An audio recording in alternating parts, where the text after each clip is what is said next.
Everyone, and welcome to Greenlight Bookstore. My name's Josie, I'm the events manager here, and we are so excited to be hosting tonight's poetry event here on Flatbush Avenue. You're on for something really special tonight, but before I turn things over to our poets, just a few housekeeping things. If you could turn off or silence all your cell phones so we have a quiet, disruption-free evening, that would be wonderful. I do ask that masks are worn the whole time you're in the store, unless you are here on stage.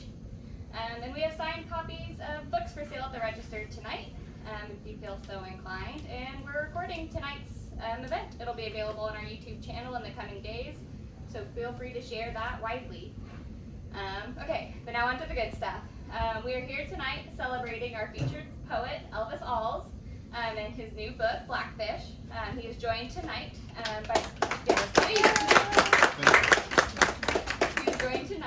by friends Keisha-Gaye Anderson and Cheryl Boyce-Taylor. You'll be hearing some readings from each of them tonight. They'll be in conversation for a little bit, and then you'll have the chance to ask questions after that. So, let's get on to the good stuff. Our first poet reading tonight is Cheryl Boyce-Taylor, a poet, author, and curator. Winner of the 2022 Publishing Triangle's Audre Lorde Award for Lesbian Poetry, Boyce-Taylor is the author of 6 collections. Yes, please.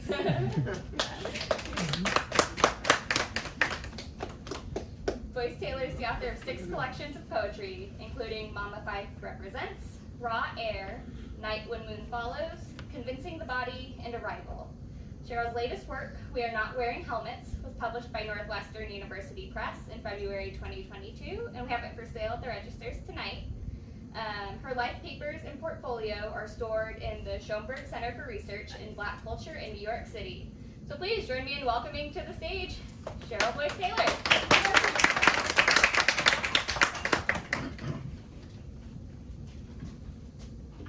Hello, everyone. Hello. Thank you for being here. It's so good to see your faces out. All right, so I'm going to just do a few poems, and the first one I'm going to do is called Leaving Trinidad. When I was 13 years old, I left Trinidad to live in New York with my aunt. My mother followed me a year later. This is the day I left. I left my mother in the hospital. She had gotten sick. Leaving Trinidad, I stumbled down the stairs of Port of Spain General Hospital in the broad and yellow light. I wanted to take the stairs back up 3 at a time, grab my mother out of her sick bed and beg, "Don't let me leave you, Mommy. Don't make me go." Bless Uncle Alvin, telling me to be a good girl, to listen to Aunt Ina. America's not that bad. You're not a pretty girl, but you're smart. Smarter than all them boys put together. Your brain big and your mouth bigger. Make your old uncle proud. My body stalled with sobs. I could barely hear anything. The next piece is called Finally Elma. This poem will be in my new book. I have a book of new and selected poems coming out next September from Haymarket Books, and that collection is called A Limitless Heart. And so I've been reading from it, trying to get a feel for it. Finally Elma, and Elma is my mother. She's the one that introduced my son and I to poetry. And she memorized long poems and recited them all through the house. Finally, Elma. Finally, you have your mother's face. Her body round and doughy. You own it. You've worked very hard for it. You hear yourself saying words like, "Surely," and "Oh, good Lord," and "Pass me not, O gentle Savior." And that man is a scamp. And about the man she used to love, she says, "He's so unassuming. You'd never know he was a big doctor. You see him there? Small and black there? Huh? have plenty power though. He worked hard for all of it too. On my 21st birthday, she said, "Girl, stop picking them people who have big potential and nothing to follow it up with. When you're making children, man must have the right ingredients." That one last year is a thief and a scoundrel. And the one now is a Venus flytrap. Listen, wait a little bit now, daughter. Life ain't running nowhere. Take time. Why you rushing so far? And back then I thought, she's always butting in. Nobody asked she no question, but she got all the answers. And just last night, I heard my mother's mouth say to my grandson, "Dave, I don't like that girl. She a little bit too loud and pushy." Every girl who like you, you don't have to like, honey. Take your time, son. You'll soon find the right one. Why are you rushing so? And I didn't feel shame, not bad, nothing. Only living pride.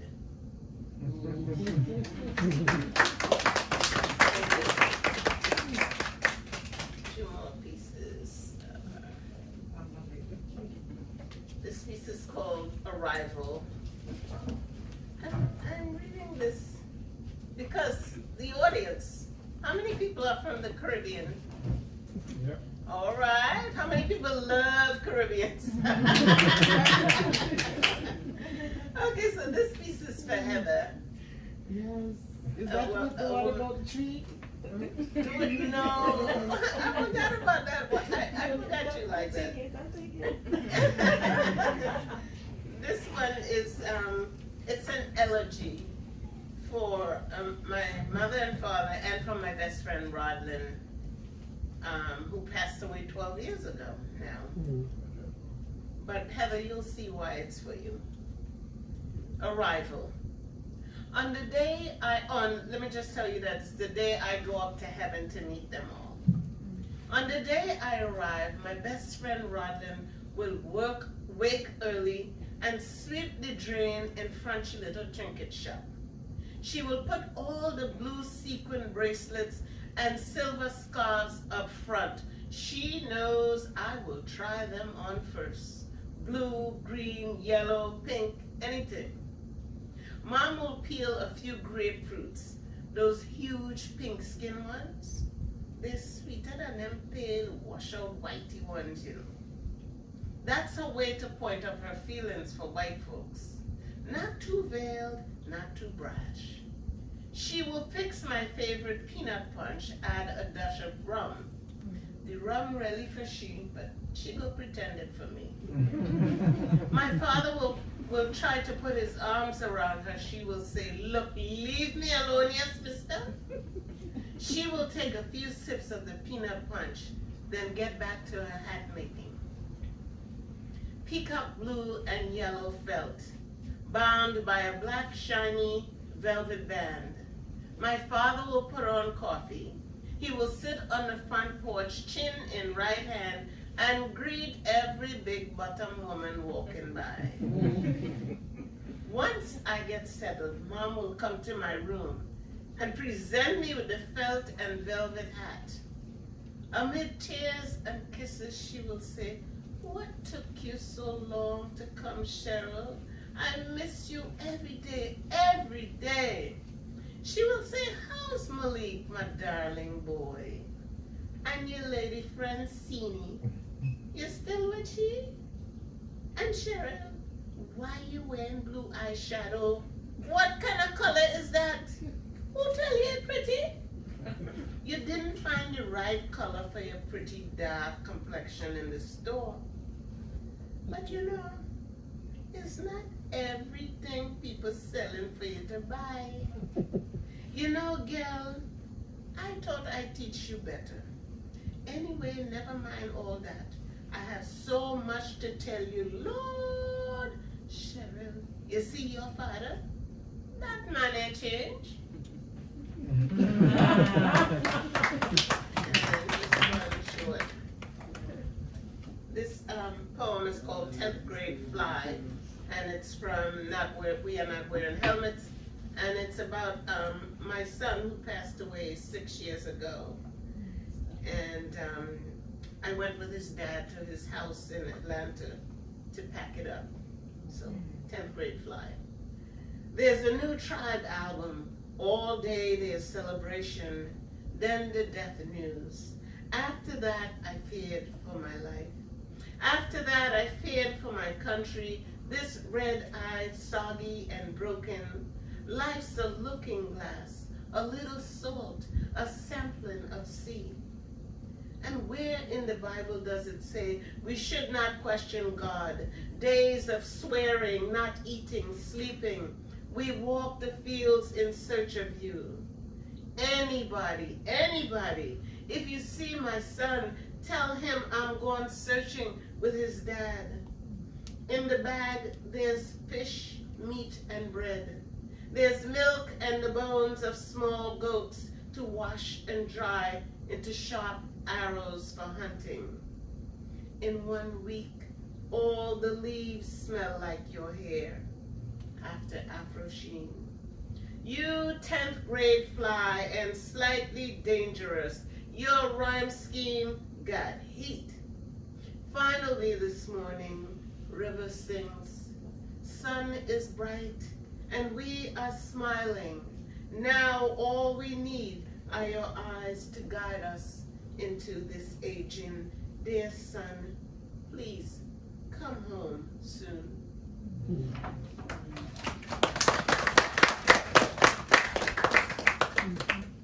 Thank you for my poem. Can we give it up one more time for Cheryl?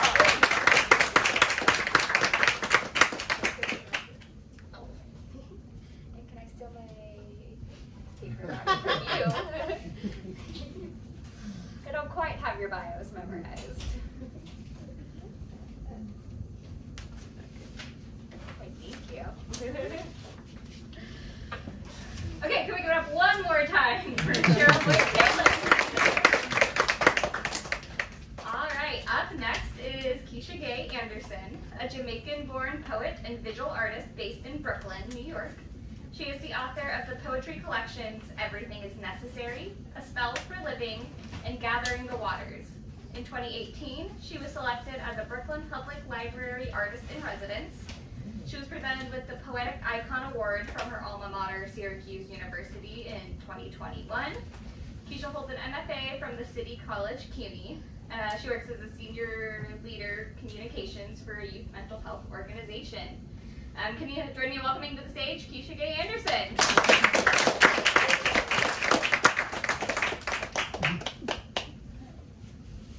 Thank you very much. Wonderful to be here. So happy to see everyone. Gosh. I'm very grateful to be here with my friends and to celebrate Elvis's new book. So, no long exposition, but this is my latest book, A Spell for Living. This is my art as well, and things just happen when they're supposed to, because this book was released in 2020, and I was like, oh, this is going to be hard, you know, in the pandemic, but the whole book is about a way to keep going, finding agency, and that's why I called it A Spell for Living. So a lot of the poems are about just finding your power. All right. This one is called The World. I want to tell you the world is fair, baby love, that we, like streams and saplings, move in perfect time to the cycles that push everything up and out, turn these bodies into sun and rain, make our comings and goings flow as seamlessly as the river and the ocean's endless bachata. But there's a knot in the grid, a blindness that gridlocks the mind, a mindless consumption that locks down sight, a midnight of the spirit that pushes us through a maze of clapboard and rust, a dust devil of fear that resets the day each time we start to see dawn behind our eyes. Now, I don't want to lie to you, Sugar Plum, but the world is nothing like you think it is, and you can't ever get out until you learn to see inside out. Stay awake. Poor dear. You followed a firefly question down a ditch into the dark, looking for a truth, a way to untangle a why stampeding through time, an avalanche of poison turning all your names to ash, and you landed in a world of illusion, solidly cemented by collective confusion and the noisy madness of breathing bodies, stacking bricks to hoard life. All the plants, the rivers, the clouds guided by are the same swirling song, a dream we play and forget that we are weaving from the inside. Out of solutions for seeing our own faces, we keep chasing a tail and forget that we should just laugh at the shape of it all. Follow the doors to the end of the maze. Stay awake long enough never to fall again. I have a lot of like bird imagery because I guess I feel like I have to fly away like everybody else. But you just gotta, This one's called Fly. How can there be a victor when all of life is an insatiable mouth eating its way around a circle you can't see? The eaten will eat the eater in every combination for which there are numbers, like the fourth book, the laws of a god, the cube it constructed, the bloody finite, built of banality and bewilderment. No. I want to fly outside of predation, where time is a memory, and the fire that moves these legs forward is itself just for the sake of it, no longer needing to push a horse of bone and amnesia, a desperate opinion longing to be heard, a hard return, disconnect that moves through cycles of want that can never be satisfied. Where do the rivers end? Is the food chain not a sphere? You know that you are, but you don't know where is here. No. I want to see through every window of my soul and remember the gunfire, cries of motherless children, the rage of children who should be men, the senselessness of sentience in a barbed wire cage where sugar and sleep are solace as solely a bad dream, a night terror, a road I never have to walk again. I know I'm such a Debbie Downer, but all right. I'm gonna change the vibe a little bit. I'll read a couple more. This is called Black is Not Enough. And here's the picture I drew for what it's worth, but it's like an interdimensional goddess doing something, right? That's how my brain works. Black is not enough to go by. It's too narrow a space, too clumsy a way to reveal you. Don't you see your place up high along the winding trail of lights resting on mother's neck? Can you name all the shapes of your intelligence that sometimes, when it feels like, splashes over the brim of infinity to condense as jazz, a dance of colors at 5 points, Denzel's deep sea eyes and our snaking hips to the dance hall rhythms, did, did, did, did, did. Unleash your ecstatic laughter for this joyous walk through time and mirrors, where you can love you as us, as all of this. Salt foam under a lavender sun, the jubilant tale of your familiar, a warm kiss of wind in a glade exploding with new life, that sweet sacrifice of guiding the next navigator of your blood. Black is not enough is too dim an idea, too minuscule a name for us. All right. Thank you. Thank you. You can react. Try to be intense, but I'm really goofy. Like, seriously, very, very goofy. I'm gonna end with this one, and it's just, it's what I wish for us all. It's called Be Fabulous. Be fabulous. I mean, stand up and say, I am without words. Know that you are moonlight, pushing aside the night, a hearth-warming chest into a wave of motion when grief slowly siphons breath. No need to scream about what is not, or lament the crazy of they, the oldest tale of hungry chasing its tail. We are older than all that, before the buying and selling. Reluctant or not, we are creators of culture, purveyors of cool, Distilled diamonds ditching the dirt of 1,000 long marches through manacles, cane, and cotton, assembly lines, back doors only, first name nannies, wet nurses whose own children rocked with rickets, medical guinea pigs, men who are always boys, who are made to blame for a leaky economy built like a sieve in seismic ground. We've been around long enough to know that no man put salt in the ocean, that Nat Turner was speaking to God himself as himself, and then made those two selves agree to proceed with an overdue lesson.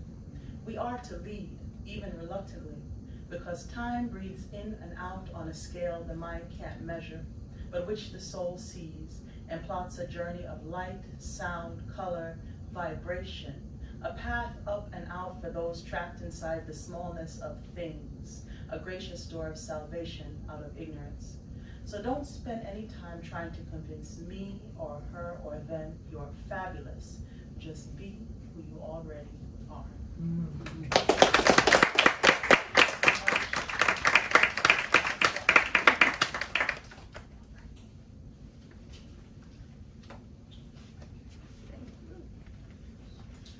Can we give it up one more time, Keisha? And finally, our featured poet this evening is Elvis Alves. Elvis was born in Guyana and raised in Brooklyn, New York. He is a graduate of Colgate University and Princeton Theological Seminary. Elvis's poetry has appeared in several magazines and journals, and he is the author of numerous collections, including Bitter Melon, Otavenga, I Am No Battlefield, but a Forest of Trees Growing, and Black White, We Are Not Panic, Pandemic Free, 2022. His most recent collection, and the reason we're here celebrating tonight, is Blackfish. So if you could please all join me in welcoming to the stage Elvis Alves.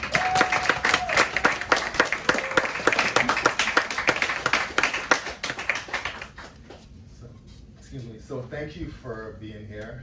It's great to see some familiar faces and appreciate the opportunity to make new friends as well. Thank you, Cheryl and Keisha. We go way back, and it's always good to read with you, be in the same room with you, so I'm grateful. Thank you. I can say a lot about this book, but I'm gonna allow some of the poems to speak for the book. And I'll start with Obia Woman, and Obia is a religion that originated in Africa, West Africa to be exact, but is practiced throughout the Caribbean. And it's after the song by Nina Simone, Obia Woman. I eat thunder, drink rain, hug the sun, call spirits and make them run. How do you think I lasted this long? Dance with night, give birth to day. Taste death, spit it out. Rise with fire, grow with tree, run with river. How do you think I lasted this long? I am sister to my mother and mother to my sister. I sing the blues on top of tin roof, scale the tallest mountain without lifting a foot. How do you think I lasted this long? I make fool wise and the wise fools. Come close and die, come close and live. If you stay far like a star, shine bright. Do right, don't quit, be quick. You people from the islands know what I'm talking about. My daughter says she does not get those people. I say to her, me too, but I'm fond of them. How do you think I lasted this long? I live at the bottom of the ocean. To get to Satan, you must pass through me. The angels answer my call. I send them on missions with the warning, do no harm. Sometimes they listen, sometimes they don't. I love them the same without shame. You are my children, I love you the same without shame. How do you think I lasted this long? Thank you.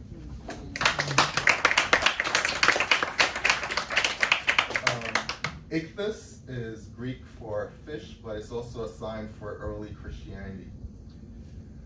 I am left without the sea to beg relief. Gone are the days when rainbows filled the sky of my heart. Today a bird flew away without song. Lonely is the road that leads to home. Empty is my home. I stand away from everything that is joyful and know what it means to stare beyond the past, searching for simplicity in being me. But I digress. Here is the dilemma. How can one call what is to be into form? The answer lives in the steps taken before the fall, when humans spoke with God and all mysteries were known. I have like 3 more, and the next is quite dear to me because I wrote it sort of in homage to my good friend Fidelis Ojewe, who's Nigerian, and it's called Amongst My African Brothers in New York City, for the Ojewe brothers, so for Fidelis and his brothers. Oh brothers, did the blue of the Caribbean and white winters of New York serve to wash me clean of you? We dance separate rhythms, we eat different foods. I am ashamed to say, but it is a fact, that spaghetti and meatballs, cold cut sandwiches, and pierogies, yes, even pierogies, agree with my stomach more than your native pepper soup with goat meat, suya chicken, and roasted banana eaten with peanuts. Oh brothers, must my stomach, like my mind, too, be decolonized? If yes, where is the chef Fanon? Oh brothers, is my love for you not enough?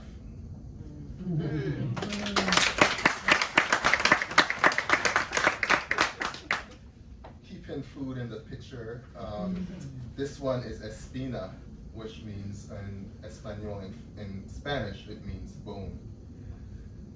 Espina. The grocer sells salted cod and haddock con espina sin espina. Europeans rationed off salted meat and fish to black slaves in the Americas. Colorful, dilapidated restaurants in my neighborhood serve up bacalao along with salsa, merengue, and bachata. As for me, I wash clean the salt from the fish, a task impossible to do completely. Mix it with stir-fried vegetables, eggplant, spinach, bitter melon, squash, the way my mother does it and her mother did it. I trace my genealogy with food and use the information to map a route from the valley of dry bones. Thank you. And there's one more that I'll read. And this is the title poem. And one day I was walking along the Erie Basin Canal in the back of IKEA in Red Hook, and I saw a sign. And I read the sign, and the sign serves as an epigraph for the poem. And so the title of the poem is Blackfish. And here are the rules and regulations that were posted. The Department of Environmental Protection Agency states a limit of 4 blackfish, Tortuga onitis, 16 inches or longer, to be removed from the Erie Basin per day per person. All blackfish, Tortuga onitis, under 16 inches long must be returned to the Erie Basin waters. I do not want to be a blackfish plucked from my home, prodded and returned maimed or killed and eaten. I do not want to die like Jesus, crowned with thorns, mocked and nailed to a cross to die a slow death with the captors, while the captors divide my clothes below.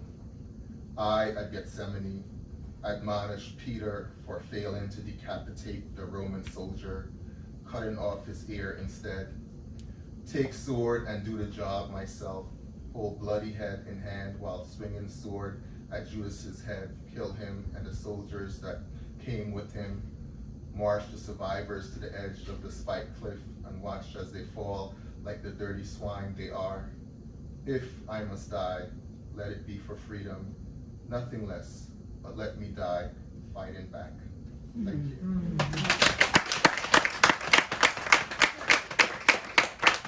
And that last line was a homage to Claude McKay, the great Jamaican poet.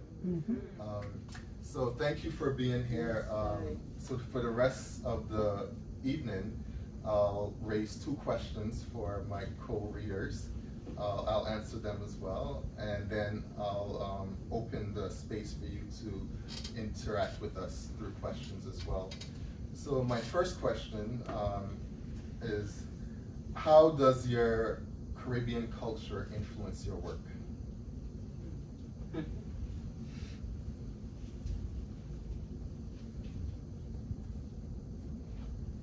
Well, my Caribbean culture is my work. Aye, aye. It's in everything, everywhere. I remember I wrote a line once when I said, every time I sit down to write a poem, here comes Miss Trinidad. Nobody calls she, but here she is. So it is my work. Yeah. Yes. You know, I consider myself, I'm very honored to be the result of an equation of the accumulated experience of my Caribbean ancestors. So I feel like my very existence, you know, is like because of them, and it's just inextricable. It's just who I am. You know, my mom would always tease me because I was born in Jamaica, but I grew up here and I came very young. She said, "You're always writing about Jamaica. What do you know about Jamaica?" Right? And I was like, you guys, I live with you, and you know, in the United States, there are enclaves of different ethnic neighborhoods because America is segregated, and so there's just Caribbean people. There's no one else here, so I mean, I'm not physically there, but you know, so what else could I be writing about, you know? Good. But yeah. Thank you. So I came here when I was young as well. I was 9 years old, and we lived not too far from here, in Bedford-Stuyvesant to be exact. And I often hear the saying that to be educated is to uneducate yourself. So throughout the years after college and graduate school, I've been uneducating myself and therefore educating myself by learning, and not just learning, but appreciating my Guyanese heritage. And that obviously shows up in my work. I know, Cheryl, you went to Ghana a couple of years ago, and I was fortunate enough to travel. Did you go as well to Ghana? No, I know you went to, okay. I visited the other parts of Africa. Yeah, out of the parts. So that was part of me sort of making the connection between Africa and the Caribbean. And you're correct, it's in our work, it's part of our identity. And it's a great thing to share it with the audience, yes. So my next question is, do you have any particular or specific advice for fellow writers? I'm thinking like young writers. What would you say to writers? Sure, I mean, there's so much to say, but the first thing, maybe this is a function of my personality, but and for those who know me, it's show up every day and do your work, because I'm extremely tenacious. I show up for myself. I honor this special thing, this inspiration and a gift. I mean, it's craft, but you know, I don't take it for granted. So if I feel called to create something, I don't care what I'm doing, I prioritize that. And if you do that consistently, you must produce something. You must, like, it's impossible. You know, you just show up like brushing your teeth. You know, some things aren't great and some things are fabulous. Some things I think I'm in love with, the audience doesn't resonate with, and some things I just dashed off one day. Everybody's like, read that poem again, you know? So show up every day and do the work. Yeah, I feel the same way. There is no such thing as writer's block. Because you just write. If it's a letter, if it's just a list of colors, it will kick in as you continue. Just write. Write about your childhood. One of the main reasons I write is to document. I am a documenter of history, and I remember when I would go to Trinidad, my favorite aunt, I would ask her a lot of questions, and she'd be like, "No, I'm not telling you anything, because you are just gonna write it." And she was very feisty, this aunt. And I looked at her and I said, "You know what, Aunt Verna?" I said, this is my job. I don't do it to be nosy or whatever, but that's the gift I came here with. And she said, really? And I said, yeah, you know, I'm not making it up, I'm not trying to tell stories, but that is what I have to do. So she said, okay. She gave me a lot of stories the whole time I was there. But yeah, I feel like I'm here to document what's going on in my lifetime. And I heard Gwendolyn Brooks say that. She said, I think of myself as a historian, documenting what's going on in my time. So you don't have to search for things to write. It's right there.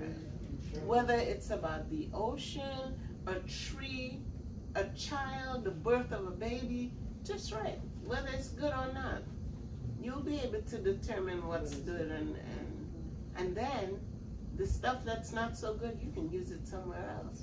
So don't be throwing things out. Okay, I just want to Yeah, add please, something really quickly. It's so important what you said about documenting, because the most visible parts of our Caribbean culture were maintained by people who have been made invisible. And I feel it's very important, like especially women, there's so much labor that no one ever recorded. They're not even their names are recorded, you know, and it's so important for us to witness that, to just remember these things and document them. It's very important. Good. So I appreciate your feedback. I like, Cheryl, your notion of taking ownership of your talent and putting that into practice, even perhaps when you don't feel like doing it. And Keisha, you mentioned writing as a calling, so there's a special sort of sense attached to it. One thing that I would sort of tell upcoming writers is to find communities, right? To who accept you for who you are totally, and who support you and want the best for you, because I've received that from you, both of you and others, and so I remain grateful for your friendship. And thank you for coming and reading with me, and thanks again to the audience. I appreciate being here with you. I'll open up now for questions from the audience. Yeah, in the back, please. Anyone of you could answer this question.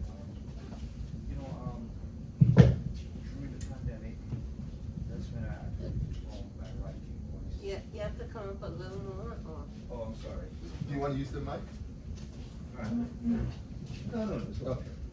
And I was just saying that, the pandemic really opened up, a lot of opportunities for people, especially, based on the emotions that, everyone felt, whether it be good, bad, or indifferent. I just wanted to ask the question, what emotion did you feel originally when you started writing about whatever it is that you write about? Was there a specific emotion that propelled that? The impetus, was there an impetus, emotional impetus for writing? Well, I remember 3rd grade, and I love this teacher, Miss Irene Charles, because in Trinidad, I went to church school, so you had the same teacher sometimes for 3 years, and I just loved her. And she said to us in June when we were leaving, we were coming back to her for 4th grade, she said, what I want you to do this summer is write me letters. Tell me everywhere that you've traveled, what you've done, and put it in a notebook and bring it back. Now my teacher knew we didn't have any money to be going anywhere. Traveling where? But what she was doing was unleashing our brains, our fantasy. And that, oh boy, I wrote these little little essays, and that's, well, it was my mother that started my whole writing thing, but that really encouraged me. And she was so proud of her students. She had us read them out loud for the church, and it really pushes you. So, yeah. So I started with love. Yes. Thank you. Good question. I think I started writing very young, but it was always about overcoming struggle.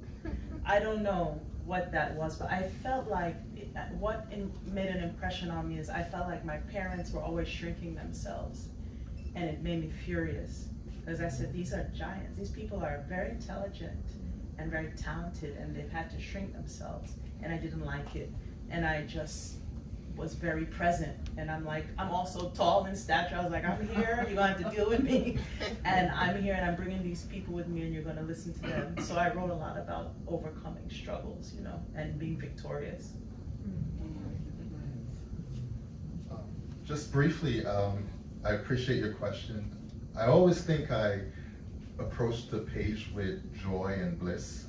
I like to think I'm a positive person, but a short story today, my wife was reading from this book and she came across a poem about my father, and she said, Elvis, you sound angry here. So I was like, you know what, yes.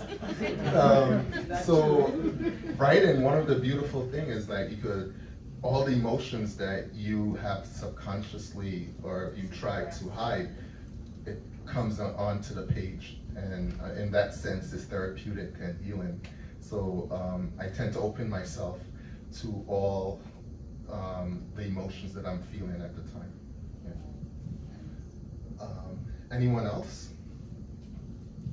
Hey, Annette.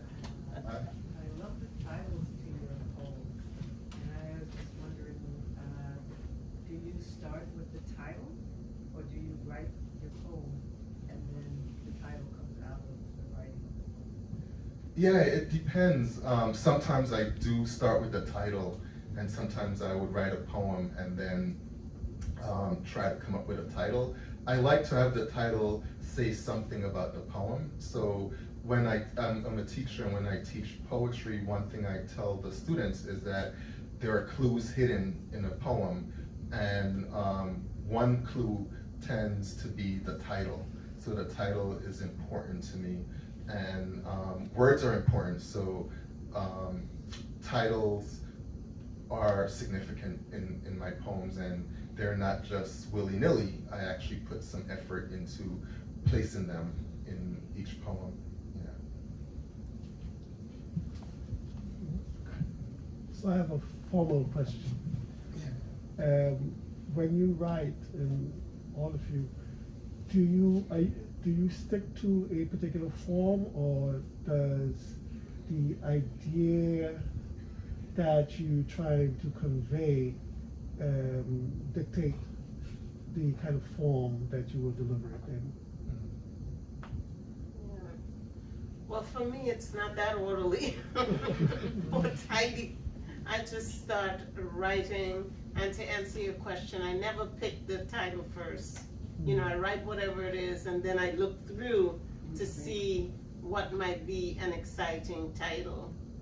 And but no, I don't line. But I went back to get my MFA. I was writing for 20 years before I got my MFA. And why I did that, I wanted to study form.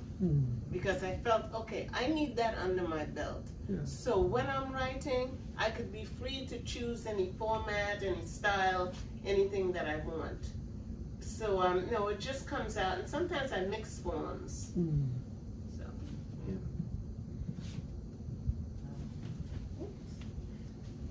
As for, with the title, same as Cheryl. I usually the poems come as some kind of phrase or a statement, and then I kind of step back and say, like, what's the title of this? So that's usually how it happens. And Martin, with your question, as you know me, that's my husband. So I'm always gonna say, and I always say to students, you know, what shape does your intelligence want to be? What do you have to say, and what's the best container, or what's the best form for the most potent expression? I'm not great at form. I'm a little hard to manage. I just do whatever I want. But it's very important, like Cheryl said, if you're working in a craft, to really fully learn it. But I don't often employ a lot of forms besides, like haiku, zuihitsu, as Cheryl taught me. I like that form. That's it. Yeah, That's a good question as well. Well, I'm an English teacher, so I teach forms of poetry, sonnet, villanelle, and others. And it's always interesting how students learn to read poetry, but then when you teach the forms, it's a more appreciation of poetry because they have to invest more time and energy into what they're learning. In terms of my poems, I came to poetry at a young age. I was around in the 6th grade when I started writing poetry. But I'm an avid reader as well. I love novels, and so there's always, in most of my poems, I'm telling a story. So there's a narrative to my poem. So I use the narrative form a lot in terms of, and that, in a sense, that frees me up as well to just write and tell you my ideas and what I'm thinking. But I agree that learning the forms, but also knowing how to deconstruct them and how to play around with them, I think that's important too. Yes. Hey, Jermaine, what's up? Hey, what's going on? Thank you all so much for being vulnerable and sharing your work. I consider myself an aspiring writer, aspiring poet as well, Guyanese as well. And I guess I'm curious, as I feel like every writer has their touchstone writers. So who are the poets that you all return to again and again? You want to start? You want to start? You go first. Oh, there are quite a few. I would say Nikki Finney, Gwendolyn Brooks, Lucille Clifton, and my friend who lives in this neighborhood, Aracelis Gamay, Audre Lorde. I was just very, very pleased as punch to win the Audre Lorde Award for my book Mama Fife Represents. It means so much to me because I studied with her, I admired her, and June Jordan, there's a whole bunch. I like a lot of male poets too, but I do. You know, my writing aesthetic is really writing about women and writing my life. My mother, you know, I grew up in an extended household with my grandmother, my aunt, and my mother. So my dad didn't live very far, but that's always been my focus and my center. Yes. I'm gonna say a lot of the same names. Absolutely Lucille Clifton. She's like my North Star. I just admire her so much as a mother of several children who had a job. I was like, this is my life. I can do it, you know. I love June Jordan. I love Audre Lorde. I love Olive Senior's work as well. Oh, yes. Yeah, I really love her work.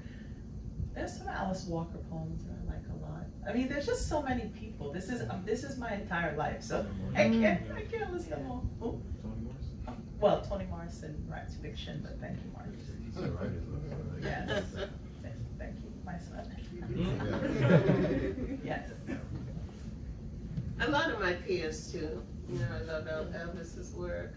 I love Keisha's work. Likewise. You know, we get inspired by that. I like Ty Freedom Ford. She has a whole different kind. Yeah, I love Willie her. Perdomo. So there are a lot of writers. My friend Anton. Yes. Yes, I agree with a lot of the names that you mentioned. I'm so glad that you mentioned Nikki Finney because I read Head Off and Split, and then I wrote this. So her book, Head Off and Split, definitely played an important part in Blackfish. Lucille Clifton, I met Lucille Clifton years ago, before she passed. But I didn't know her work until later. So I was in the same room with her, said hello, but didn't read up on her until after. Sonia Sanchez as well. Sonia once gave me her number, so I have her phone number. I went to a writers conference and she, for some reason, gave me her number, and I like her work. There's a book called Homegirls and Grenades. Yeah, Homegirls and Hand Grenades. And Hand Grenades, Yeah. yes. One of my favorite, Langston Hughes as well. So I'm a big fan of poetry in general, and those are some of my favorite writers. I just want to say one thing about Homegirls and Hand Grenades, just to back up that question that you were asking about writing. Sonia Sanchez, and I met her too and studied with her, and she shared that she wrote in this journal every day. And she said one of the presses asked her for a new book, and she said, oh gosh, okay. They gave her a deadline. She went in her house, she looked through her journals, and she took Homegirls and Hand Grenades, and she said, placed it in a book. It was that ready. So it's important that you write in your journal, and not only that, take that time for yourself. That is, in a way, the love that you're giving to yourself. You're answering questions about your life, the world, which way to go, how did I do that, is it right? So, yeah, journal. But what I want to say to you is, oh, you might win the American Book Award for Blackfish. Nikki Finney won it for her Head Off and Split. Yes. Fingers crossed. Yes. Carla. Yeah, thank you. First, thank you for sharing your work and your advice to all of us. I wanted you to please address the issue of the conflict of always, for an artist, which is creating the art, sort of like answering that call within you, but then disseminating, I guess, / marketing your work. So that you got this writing, and then you look behind you, and there's just a pile of work behind you. So how do you deal with that constant struggle between, again, creating and disseminating? Yeah, I think I like your notion of like constant struggle, because you create something and you put it out into the world, but you want it to sell, obviously. But that's not necessarily like one thing that I prioritize, even though it's important. The fact that I'm creating something that's meaningful comes first. And one thing that I try to do is to connect with people close and dear and have them share my work, especially if they like it. So that's one way to market, and to use the people around you that know your work and that know you best. Social media as well. A lot of people put their personal business on social media. I put my books on social media, so using social media. But I definitely would like to get more awareness of my work, and it's an ongoing struggle, an ongoing thing, but it's not burdensome because I know deep down that what I have is good. Well, my first book, Raw Air, which came out in 1997, came out by Fly By Night Press, Steve Cannon. And prior to that, I was having trouble getting a whole book published because of the dialect in the work. But I was never gonna let that stop me. My first 3 books, I paired up with a small press publisher, and we published the book. And because I had no problems reading, I was reading 5 days a week. So, you know, it's a lot of work. You push yourself, because I had a full-time job. I would read at nights after work. And you push yourself that way, other people push you. And so, you know, I worked with 3 small press publishers. And we worked together, we had readings, we had fun, we taught classes. So again, community is most important. Now, at that time, we were, like I said, 1997, right? We were not reading for money. We were not. We were reading for community, to have fun. And certainly, you know, that grew and changed. But it is a lot of work. So my last 3 books I've had with a big press publisher. But guess what? They've done a good job, but you still have to work hard. So I don't think it ever stops, you know. You have to push, you have to go to a bookstore and say, well, do you have my book there? Tonight I asked them, they had this book, but they didn't have Mama Five Represent, which came out last year, and I mentioned it to her, and I asked them, you have to do that. You really have to push your own work. Absolutely. It's a lot of work, but this is where my parents pressuring me to get a practical career actually came in. So, you know, they were like, poetry, no, you need to, you know. So I majored in journalism, and then I started working in the communications field, and now I work in marketing, and I've been doing this work for like 25 years. So my day job really helps me. You know, I became an expert at marketing, and I was like, okay, this is good, because I tried to pick things in the realm of what I like. So I like communicating. Of course, my passion is my art and my books, but it helps to have knowledge of how to do that. The second thing I would say is, like, as I progressed, you know, I got help, because you can't do everything by yourself. So I said, okay, I've been doing this for a long time. I can hire someone maybe, you know, 5 hours a week just to help me, and that's exactly what I did. So if you look at my social media, all those graphics and things, I don't create those. But it took a long time, and it's definitely 2 different parts of your brain. So you just have to be organized, because you have to do it, like Cheryl said, the press is, you know, there's help, but you have to drive it. That's my experience. I don't know about other people, but yeah. I just want to say one other thing. I'm on my 7th book, and it was only my last 2 books that I had a publicist. It's not easy, but I love it. All right, thank you. So looking at time.